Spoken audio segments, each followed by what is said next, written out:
Sa Pilipinas may ara gid lain nga batasan no. Plus na karon nga may birthday party. Alalatin tanan ang mga imbitado, tanan ang mga parente. Karon may isa ka kaya or magaranon nga nagputos ang pagkaon nga sobra. Sobra naman mo. Ang bala niya nga ay namian kagalis na o sige pagkuada army lunch box ko di yatag ko na lang na sa imo. Damua pagdala. Karon kaya pigado naman yang namutos.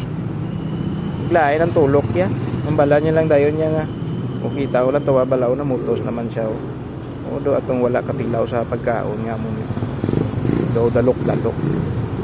Ito unfair man na katama no. Nang hindi fair ang pag-tratar sa mga parente mo. Dapat wala sang may pinilian. Yan ang alalangay tani bala. Kung pigado kamanda or manggaranon, di ba? Pero kung ako amuhon muna tampaon tagid ka wala to, bahala ka da.